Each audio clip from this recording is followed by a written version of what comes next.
Friends எல்லாருக்கும் good afternoon.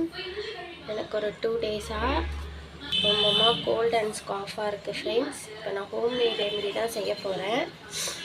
2 tumbler தண்ணி எடுத்திருக்கேன்.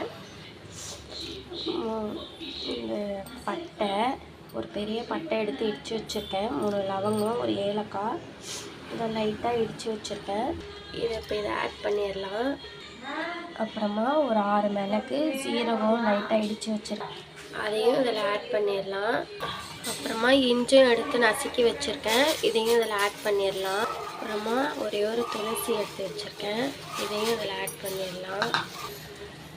இது நல்லாவே கொதித்து வரட்டும். இப்போது மஞ்சத்தூள் லைட்டாக ஆட் பண்ணிடலாம். நல்லா மிக்ஸ் பண்ணி விட்டுடலாம்.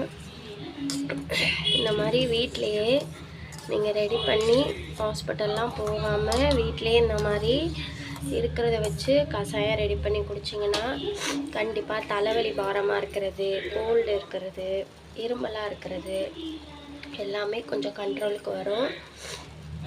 2 டம்ளர் தண்ணி ஊற்றிருக்கேன். இது நல்லா கலர் மாற அளவுக்கு கொதிக்கட்டும் ஃப்ரெண்ட்ஸ்.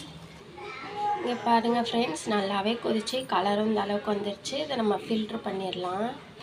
நல்லாவே ஃபில்ட்ரு பண்ணியாச்சு. இதுக்கு நாட்டு சர்க்கரை தான், நமக்கு வேணுன்ற அளவுக்கு கொஞ்சம் தூக்கலாக 2.5 ஸ்பூன் நான் ஆட் பண்ணிக்கிறேன். ஆட் பண்ணியாச்சு. இதை நல்லா மிக்ஸ் பண்ணிடலாம். வெல்லம் கூட போட்டுக்கலாம், என்கிட்ட வெல்லம் இல்லை, அதனால் நாட்டு சர்க்கரை ஆட் பண்ணிக்கிட்டேன். நீங்கள் சால்ட்டோ ஒயிட் சுகரோ கண்டிப்பாக இதில் கலந்து குடிக்கவே கூடாது.